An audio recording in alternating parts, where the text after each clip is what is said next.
Maintenant, il va y avoir un autre événement demain soir. C'est Verratti. Walid. Verratti sera là. Il sera là. Il a fait un aller-retour au Qatar. On a vu les images quand il est arrivé au Qatar où il avait l'air tellement heureux. Souriant. Il tirait une tronche, le gars, à l'aéroport. Numéro 7, etc. D'une tristesse. Ouais. Il faut rentrer, il pleut. Donc, Luis Enrique a dit qu'il sera là demain, qu'il allait être là demain. Il va y avoir donc forcément un hommage. On l'espère, oui. À Marco Verratti demain soir. Bon, je pense que ça va bien se passer. Mais enfin, comme c'est un joueur assez clivant. Non. Je pense qu'encore une fois. Chez les supporters du PSG, il est moins clivant que chez les suiveurs. Que dans l'after.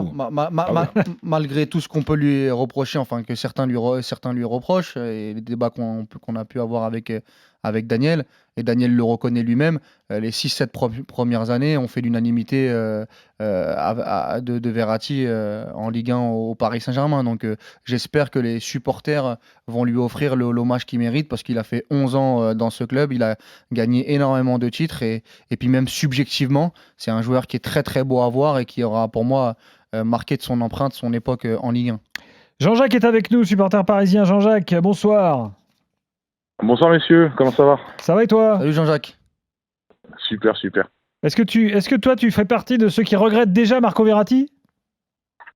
Oui, je regrette son départ, je regrette ses 4 dernières saisons parce que je pense qu'on n'a pas eu la plénitude du joueur qu'il aurait pu être au Paris Saint-Germain. Je regrette la façon dont ça se finit, mais on tourne un cycle à Paris. Et il fait partie de ce cycle à tourner. Et donc, on lui souhaite bonne continuation. On aurait aimé le voir encore jouer en Europe, plutôt que d'aller finir tristement sa carrière. Après, sait-on jamais, peut-être rebondir autre part. Mais d'aller au Qatar comme ça, à cet âge-là, parce que ça reste quand il joue, un très beau joueur de football. Et là, Walid, il faut retirer le mot subjectif. C'est objectivement, c'est un très beau joueur de football. Tu as raison. Quand il est sur un terrain de foot. Malheureusement, à Paris, on l'a trop peu vu sur la fin. Et c'est dommage parce que ça. Il a fait une année très très compliquée l'année dernière. Oui. Voilà. Ouais, mais tu sais globalement, Jean-Jacques, et je pense que c'est un débat qu'on devrait faire plus longuement dans l'after. Je l'avais tweeté il y a 2-3 jours et ça dépasse le cas de Marco Verratti. Mais cette génération-là de joueurs, donc les 92, 93, 94, le nombre de mecs en ce moment qui sont en train d'arrêter leur carrière ou gâcher leur fin de carrière pour des raisons bien différentes. Je pense à Verratti, je pense à James Rodriguez, je pense à Eden Hazard, je pense à Paul Pogba qui a des soucis, qui va avoir des soucis énormes. Qui ont un point commun, qui n'a peut-être pas échappé. Ouais. C'est qu'ils ont tous démarré leur carrière très tôt. Oui. Mais c'est pour ça que je te dis qu'il faudrait... Et Verratti, une nouvelle fois, je reviens sur cette interview de Verratti, qui explique que quand il était à Pescara, qu'il avait 16 ans, il s'entraînait avec des gars de 30, comme les gars de 30, qu'il a subi des infiltrations pendant une bonne partie de sa carrière. Enfin, en fait, il est usé.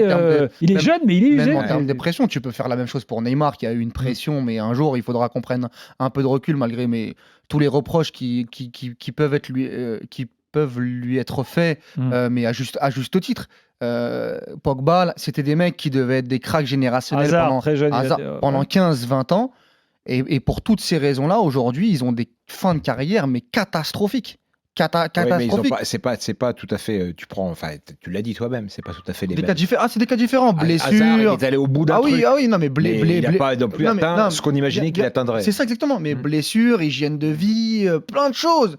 Et je trouve que c'est vrai qu'un jour, il faudrait qu'on... Mais ce qui est assez extraordinaire dans le foot, c'est qu'au moment où on assiste à ça, on assiste aussi à la durée de vie. On parlait de Ramos le contraire, tout à l'heure, Giroud, des joueurs qui eux continuent. Alors Giroud a démarré, c'est vrai, le haut niveau beaucoup plus tard que Verratti. Ramos, c'est pas vrai, parce que Ramos, il était déjà... après, vous allez dire, Cristiano Ronaldo a démarré très jeune. Oui, bien sûr. Il y a des contre-exemples. Mais si, il a 30... Il y a des contre-exemples. Mais après, il y a des mecs, c'est des cyborgs dans la tête, et que pendant 15-20 ans... mais Verratti, on connaît tous. On va pas refaire l'hygiène de vie de Verratti. Ça joue aussi. Moi, je sais, je suis pas un adorateur de Verratti, je l'ai dit, mais en revanche, il mérite un bel hommage. Parce que c'est un joueur qui a servi, qui a été là, qui nous a par moments enchantés, qui a démarré très jeune. Quand il est arrivé, c'était une sensation, ça a été quelque chose de foudroyant.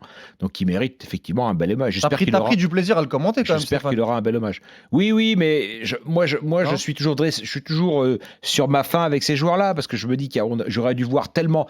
C'est des cas complètement différents, mais c'est aussi ce que je ressentais un peu avec Samir Nasri quand je le voyais. Je me disais, ce garçon-là, il aurait pu nous Toi, enchanter beaucoup tu me plus. tu me mets Samir Nasri sur la table avec Walid à 2 minutes de la fin de la discussion. Là, Bah, là, ouais. tu me fais Non, du je bien, sais là. pas, parce que je pensais à lui. Parce que je l'ai beaucoup aimé, Samir aussi. Tu sais que c'était l'un de mes joueurs mon Ah joueur bon préféré. Ah bah voilà. Ah ouais. Non, Mais c'est vrai je que- l'ai adoré. Non, mais tu as c'est raison. pareil. Ouais. Et il a un très beau palmarès. Ouais. Et Verratti, c'est pareil. Hein, la palmarès sur 2 matchs. Mais tu as toujours cette question de est-ce que c'est un gâchis ou non? Mais même Mais- Hazard, mais- Hazard, quand j'ai vu percer Hazard, je me suis dit, on voit le prochain Ballon d'Or. Ouais.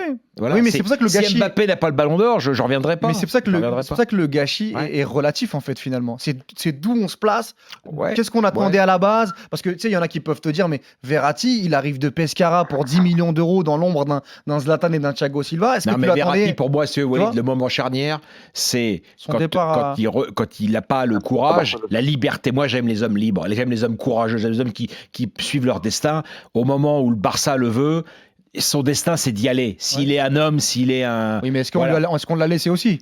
Et ben voilà. Et ben aujourd'hui, voilà où il finit. Il finit à je ne sais pas où, dans quel club. Je connais même pas le nom du club. Ouais, moi Au non Qatar. plus. Et ça me rend triste. El Arabi, ça me rend Jean-Jacques. triste. C'est El Arabi, parce que je pense à Youssef On El va te Arabi. laisser le mot de la fin. Ah, j'ai une magnifique. Je te raconterai en privé Non, une mais- magnifique anecdote sur lui. Non, mais comme vous l'avez dit, j'espère qu'il aura un bel Ouais, hommage. il le mérite. Voilà, samedi soir, qu'on aura une belle victoire aussi, parce que c'est le plus important. Et puis j'ai eu, Pour notre en plus, saison contre l'OGC. Jean-Jacques, je te donne une Ouais. info, mais j'ai eu Daniel Riolo au téléphone. C'est lui qui lui remettra, bien évidemment, toutes les célébrations. Tu devais pas le dire, c'était un secret. Ah merde, excuse-moi, C'était un Gilbert. secret. Excuse-moi, Oh. mais il sera bien. Ah merde, mais je le. Ouais, de toute façon, il est tard. Je pense qu'il n'y a pas beaucoup. A priori, il lui a ramené un cadeau, il lui a ramené une cartouche de clope et une bouteille de whisky. Oui, mais justement, c'est la première fois que Verratti peut écouter l'after. Hein.